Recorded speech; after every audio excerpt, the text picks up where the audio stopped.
students, I am Alka and I welcome you all to my channel Study with Alka. Today we will discuss the topic noun. मैंने इस lecture series में first part already डाल दिया है जिसमें मैंने various parts of speech के बारे में डिस्कस किया है. पार्ट्स ऑफ स्पीच जो कि इंग्लिश ग्रामर का one of the most important topic है, क्योंकि ये 70% ऑफ ग्रामर जो है अगर हम पार्ट्स ऑफ स्पीच को पढ़ लें समझ लें तो कवर हो सकता है. तो अगर आप इंट्रोडक्शन जानना चाहते हैं कि आखिर ये नाउन ग्रामर के किस भाग का मतलब किस पार्ट का में आता है, किस पार्ट में आता है, तो आपको पहले इससे पहले जो मैंने वीडियो डाला है वो जाकर देखना चाहिए, वो आपकी मदद जरूर करेगी. नाउन क्या होता है?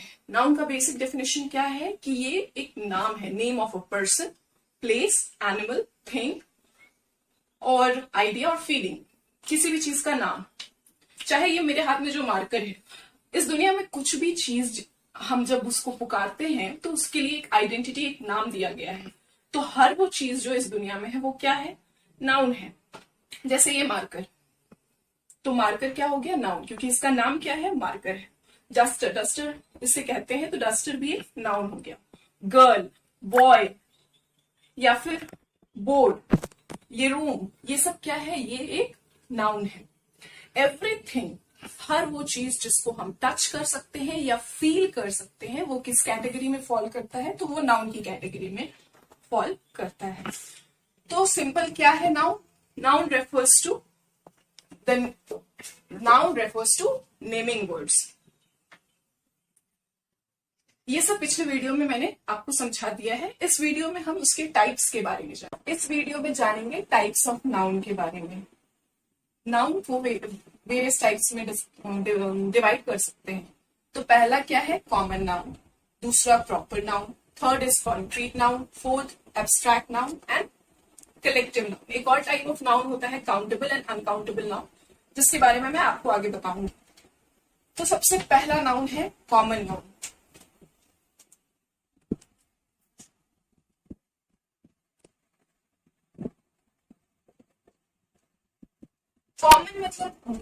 कॉमन वर्ड का मतलब क्या होता है? कॉमन वर्ड का मतलब होता है इन जनरल. इन जनरल हम किसी चीज को एक कैटेगरी में डिवाइड करते हैं. जब कैटेगराइज करते हैं किसी चीज को, जो सिर्फ एक के लिए नहीं, कोई स्पेशल के लिए नहीं है या स्पेसिफिक के लिए नहीं है, तो वो किस कैटेगरी में आएगा? कॉमन नाउन में आएगा.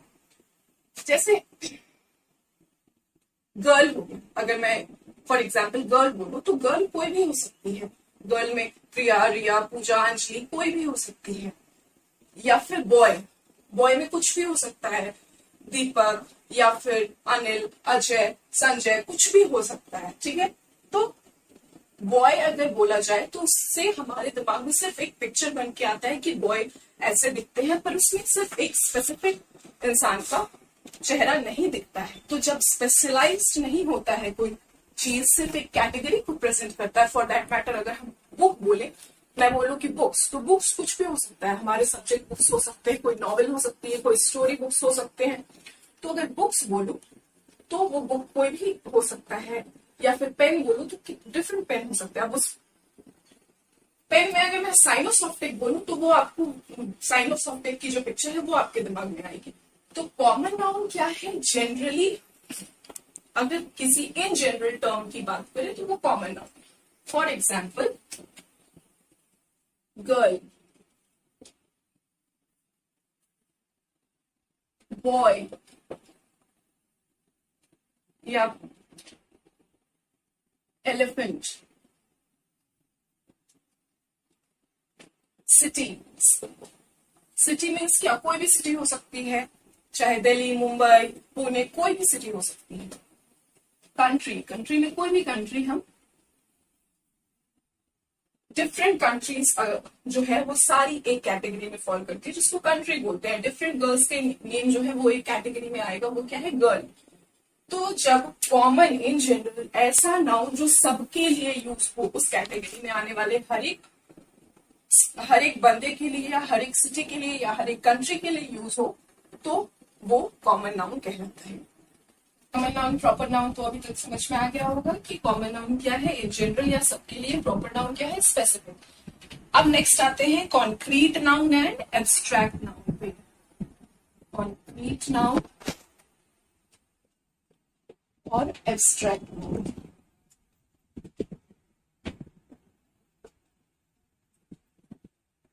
कॉन्क्रीट और एब्स्ट्रैक्ट, तो सिंपली कॉन्क्रीट को डिफाइन अगर करना हो तो हर वो चीज जिसको कि टच किया जा सकता है, जिसका एक स्पेसिफिक शेप होता है। कॉन्क्रीट वर्ड का मतलब ये होता है कि एक ढांचा, ऐसी वो हर वो चीज जिसका एक स्पेसिफिक क्या हो, शेप हो, साइज हो, जिसको टच कर सके, तो वो कॉन्क्रीट है, कॉन्क्रीट नाउन है। और ये भी कह सकते हैं कि कॉन्क्रीट नाउन क्या है, जिसको हम काउंट कर सकते हैं, जिसको हम टच कर सकते हैं, जिसको होल्ड कर सकते हैं, जिसका कोई शेप हो। ठीक। एब्स्ट्रैक्ट वर्ड का मतलब क्या होता है, जो दिखता नहीं है, अदृश्य। एब्स्ट्रैक्ट नाउन वो है जो दिखता नहीं है, जिसको केवल क्या होता है, जिसको केवल हम फील कर सकते हैं। तो कॉन्क्रीट नाउन क्या हो गया, all those noun that can be touched, all those noun that can be touched, और जिसका कोई शेप हो, कोई साइज हो। बट एब्स्ट्रैक्ट नाउन क्या है, फीलिंग्स एंड आइडियाज की जो डेफिनेशन में बात की गई है वो किस कैटेगरी में फॉल होती है, तो वो एब्स्ट्रैक्ट नाउन की कैटेगरी में फॉल होती है। फीलिंग्स एंड आइडियाज, तो क्यों फीलिंग्स और आइडियाज एब्स्ट्रैक्ट नाउन की कैटेगरी में फॉल होता है, बिकॉज फीलिंग्स को या आइडियाज को हम केवल फील कर सकते हैं। ठीक है, उसको महसूस किया जा सकता है, उसको टच नहीं किया जा सकता है। ठीक है, उसका कोई शेप नहीं है, उसका कोई साइज नहीं है। अब जैसे एग्जाम्पल लेते हैं, कॉन्क्रीट का एग्जाम्पल अगर ले तो बिल्डिंग। बिल्डिंग क्या है, उसको टच किया जा सकता है, उसका एक शेप होता है, स्पेसिफिक शेप। बुक्स का भी एक शेप होता है। बट यहाँ पे एक बहुत ही फेमस प्रोवर्ब है, honesty is the best policy. Honesty is the best policy. अब इस सेंटेंस में एक नाउन है, क्या नाउन है, तो ऑनेस्टी। ऑनेस्टी क्या है, ईमानदारी। ईमानदारी क्या है, ईमानदारी एक आइडिया है, एक फीलिंग है, जिसको केवल कोई ईमानदार है, इसको हम देख नहीं सकते, इसको हम टच नहीं कर सकते, बस महसूस कर सकते हैं। उसकी एक्टिविटीज से, उसके एक्शन से हम उसको बोल देते हैं कि हाँ वो ऑनेस्ट है। ठीक है, तो honesty is the best policy में ऑनेस्टी क्या है, नाउन है, और ये किस कैटेगरी में आता है, ये हमारे एब्स्ट्रैक्ट नाउन की कैटेगरी में आता है। उसी तरह लव, लव क्या है, एक एब्स्ट्रैक्ट नाउन है, ये एक फीलिंग है, इमोशन है, एक आइडिया है। लव को महसूस किया जा सकता है, टच नहीं किया जा सकता है, या फिर उसका कोई शेप एंड साइज नहीं होता है। नेक्स्ट हो गया हमारा हेट। ठीक है, ये भी क्या है, एक फीलिंग है, एक आइडिया है। उसी तरह एग्जाम्पल लेते हैं, ब्यूटी। ब्यूटी क्या हो गया, ये भी एक एब्स्ट्रैक्ट नाउन का एग्जाम्पल हो गया। एब्स्ट्रैक्ट नाउन क्या है, बेसिकली अगर कोई पूछे तो हर वो नाउन जिसको केवल फील किया जा सकता है, जिसका कोई इमोशन, जिसका कोई शेप एंड साइज नहीं है। और कॉन्क्रीट नाउन क्या है, कॉन्क्रीट नाउन को मटेरियल नाउन भी कह सकते हैं। क्यों, क्योंकि ये क्या है, मटेरियल क्या होता है, वो चीज जिसका शेप है, जिसका कोई साइज है, जिसको टच किया जा सकता है। तो बिल्डिंग्स हो गए, बुक्स हो गए, फिर कोई एनिमल ही हो गया, अगर एलिफेंट, इसको हम, इसका एक स्पेसिफिक साइज होता है, एक स्पेसिफिक शेप होता है। अगला एग्जाम्पल ले लेते हैं, पेन। ये किसकी कैटेगरी में आ गया, कॉन्क्रीट नाउन की कैटेगरी में आ गया। ठीक है, तो कॉन्क्रीट नाउन क्या है, जिसका कोई शेप एंड साइज हो, shape and size, specific shape and size हो, जिसका कोई शेप एंड साइज हो, जिसको टच किया जा सके, वो क्या है, कॉन्क्रीट नाउन है। और एब्स्ट्रैक्ट नाउन क्या है, सिर्फ फील किया जा सकता है, only it can be only felt, they don't have any, no shape, no size.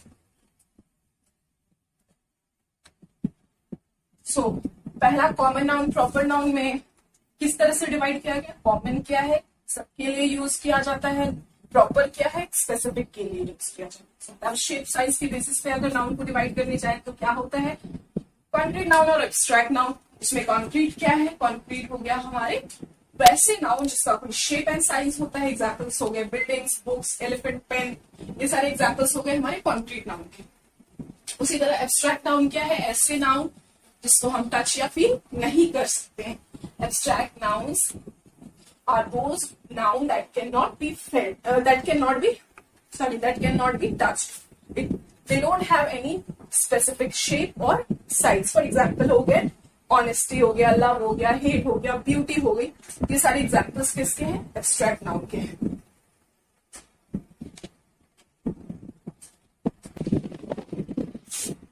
तो common noun, proper noun, concrete noun, abstract noun, ये चारों समझ चुके हैं.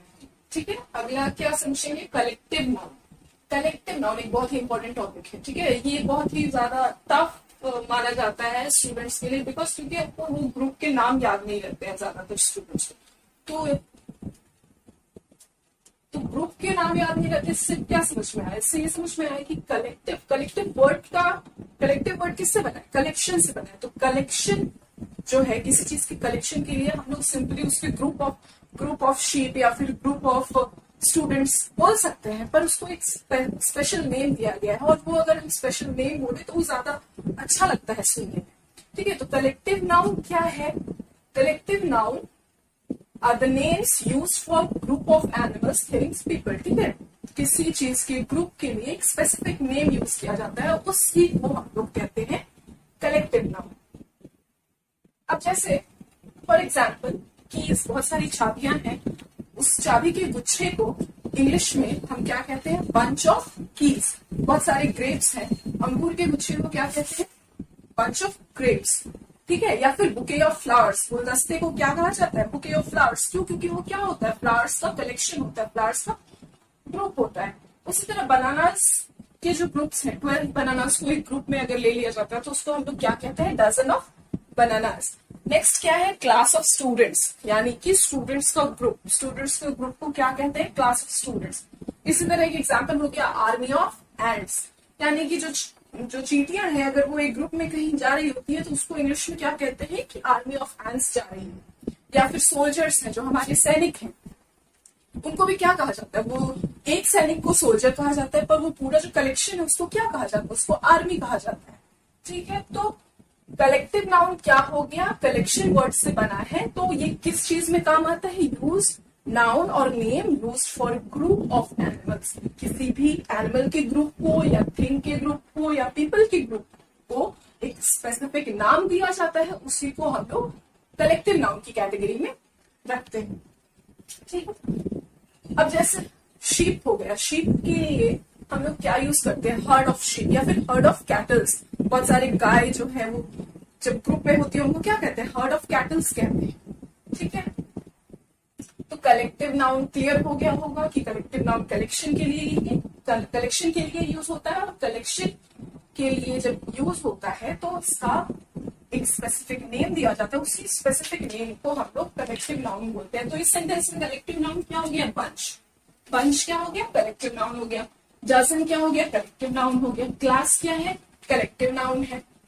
ठीक, तो I think common noun, proper noun, abstract noun, concrete noun और अब ये कलेक्टिव नाउन, ये 5 आपको क्लियर हो गया होगा. ठीक है, सो अभी के लिए ये 5 इस वीडियो में ये 5 ही इंपॉर्टेंट है. मतलब ये 5 ही इंपॉर्टेंट नहीं है.